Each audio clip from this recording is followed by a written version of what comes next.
It might not be the tour ball you were expecting, but it's the tour ball you're gonna want to get.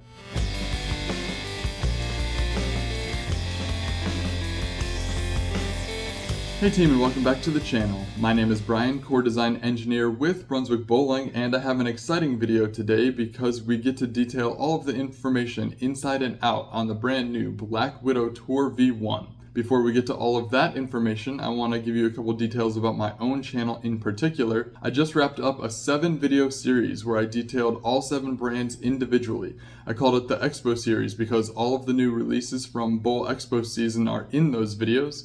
What I did was I went brand by brand. I put all of the bowls in the current product lineup on the chart for each brand.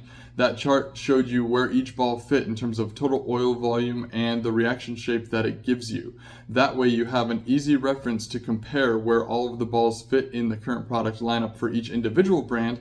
But more than that, you can use each chart to compare across all 7 brands so you have an idea of where all of the current products fit in our lineup, and also you can get an idea of where your products fit in particular when you're building your own arsenals for the new league season. You can put a little bit of thought into where your current arsenal stacks up, and that's going to be a tool for you guys to make better buying decisions so that you're buying products for a wide range of motions in your arsenal without too much overlap. So I hope you use those tools. All 7 videos are available on my YouTube page, and luckily for you guys, you can use the playback speed up function so that you don't have to sit through an agonizing 7 hours of video. They're not all that long, but you can listen to them back at your own pace. And I will be back to making shorts. I've been doing short 1-minute reviews for all of the products that are a repeat nameplate that don't get a new core design. Of course, here we're talking about the Black Widow Tour V1, not technically a new core design, but lots of changes to get that tour style motion that we're going to talk about here in 1 second. So I think it was worth doing a long form video for this ball in particular, but the other 3 releases for the September timeframe are Ebonite's The One Ovation, Deviate's Mantra Solid, and of course the Hammer Special Effect. All of those will get 1-minute reviews on my Shorts tab. Check those out as soon as they're available. Alright, now let's talk about what we're all here to talk about. It is the brand new Black Widow Tour V1. This one is very unique because it is the first time in a long time that the Hammer brand has used the Gasmask core without the top puck on it. Of course, that top puck increases the differential, and the Black Widow is one of the highest differentials in all of bowling, and is probably the highest differential still on the market because manufacturers have shied away from such high total differentials because the USBC is so strict about cores that go over the total differential limit. So this is one of the very few cores that is being advertised and manufactured at 0.58 total differential. We removed that puck here in the Black Widow Tour V1 and recentered the core. What happens then is the total differential drops out of it because the core is not as tall. The height to width ratio is drastically changed, and this core is relatively shorter and more centered in the ball. We messed around with the core densities because, of course, when you take a high density piece out of it, you have to fill that with compound material and it changes the total gross weights. But not only did we want to correct the gross weights with no puck, but we also wanted to fine tune the densities to get the exact differential that we were looking for. So what we did with this one is pretty clever. We picked densities that allowed the RG to stay the exact same as the high flaring version of the Gasmask core at 250. That's perfectly squarely in the middle of the RG range. And we also picked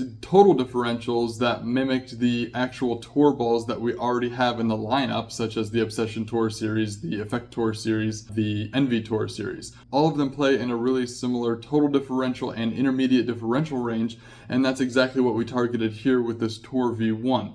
The difference being, none of those balls have a medium RG. All of those previous tour balls, they all have extremely low RG cores in the 247 range. This ball being at 250 doesn't sound like a huge jump, but in the grand scheme of things, 3 total points of RG is very noticeable in terms of how fast the ball revs up and where it reads the lane. So being this medium RG, this core is going to get down the lane better, and it's going to change direction harder at the back of the lane in terms of the core's contribution to motion, and that's relative to the other tour balls, that being the Envy Tour, Effect Tour, and Obsession Tour series. For the cover stock, we went with a tried and true performer. This is the HK22 base, which is our cleaner, sharper hook base, but it also has the Aggression Hybrid added additive package in it. Now, if you remember, HK22 Aggression Hybrid was the exact formula that was on the Black Widow 2.0 Hybrid, so this is going to be a very familiar characteristic cover stock for the Black Widow fans out there.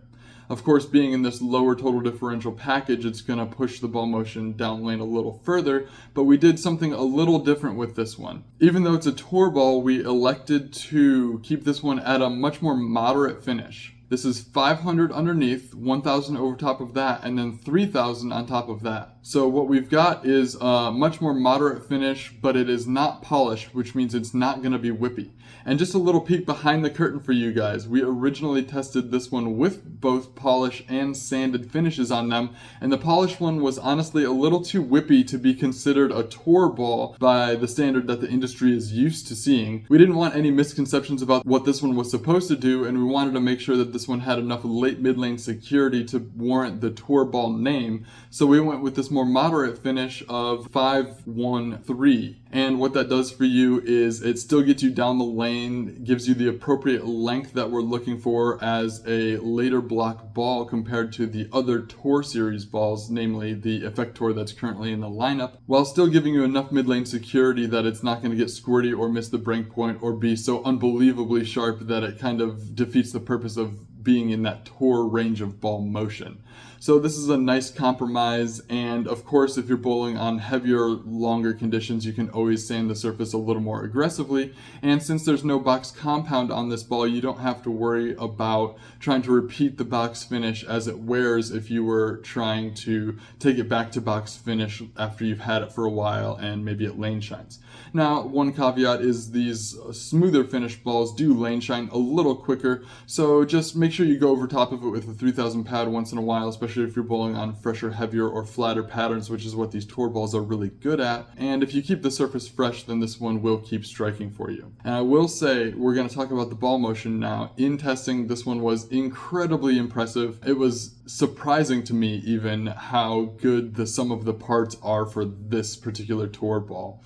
This was one of those balls where, yes, you can do the standard tour ball things. It gives you more down lane motion, but the added length meant that, yes, you could keep your launch angle more in front of you on the fresher conditions, but the way this ball opened up the lane was eye-opening. You don't expect a ball that has moderate flare potential with like an 0.34 total differential to really be able to get in and open up the lane and still get around the corner with authority. What happens with these types of balls in other situations is typically that, yes, they can cover the boards at the back of the lane, but they don't go through the pins with as much authority. They usually leave flat hits or deflect toward the 9 pin for right-handed bowlers. But with this ball, the surprise was how much continuation and drive it had through the pin deck, even with open launch angles and covering a lot of boards with mid-lane friction in the pattern. So very impressive and versatile piece. And what that means for you, the bowler, is that not only are you going to be able to use this to blend heavier, harder conditions or flatter conditions as sport shots, but actually this is going to be really useful as a breakdown ball when your tour balls or your smoother, maybe aggressive, solid, symmetrical balls, or even your bigger sanded asymmetrical balls are too much bowling ball. You can step into the lane with this one and not worry about it being a little too lazy or too slow down lane like other tour balls can get. So this one is really exciting to me. It tested really good against the competition. Of course, we here at Brunswick are not dumb. We benchmark our equipment against the best equipment out there, including our own equipment, and we have a real winner in this one. I wouldn't be touting it like this only to have you buy it and be disappointed. Like I don't talk up all of the products like this one, but this one truly does have me excited. I think you guys have a pretty good idea. This one is going to be cleaner with more change of direction than an Effector. It's going to be more down lane motion than any of the symmetrical balls in the lineup, barring maybe like a Hammer Anger, which is going to be a lot cleaner with that high RG and maybe a little more off the end of the pattern. But this one has a wider range of versatility on medium heavy all the way down to medium light oil conditions. I think you can throw this thing on anything except for an absolute flood and an absolute desert. But the range of conditions that this one is going to be successful on is going to make it even more successful. I know this one will sell on its nameplate alone, but it's worth saying that once you see it in other players' hands, you're going to want one for yourself. So at the risk of making this video about 20 minutes long, I'm going to cut it off right there. If you have any questions about this Black Widow Tor V1, how it fits in with the current Hammer products, or how it might fit in with your lineup, feel free to drop a comment below. I'm happy to respond when I have time. Of course, I'm making short 1-minute reviews for the new products for September. Those will be coming out over the next week and a half, so look for those. And of course, anytime we make a new core in the Brains of Brunswick, I'm going to make a long form video like this one to detail all the information on the new core and how it matches up with the rest of the lineup for whatever brand that may be. So make sure you're checking back often, like and subscribe my page, Bowling Buckosh, on Facebook and YouTube to stay up to date with all my latest videos. Until next time, I'll see you in the next video.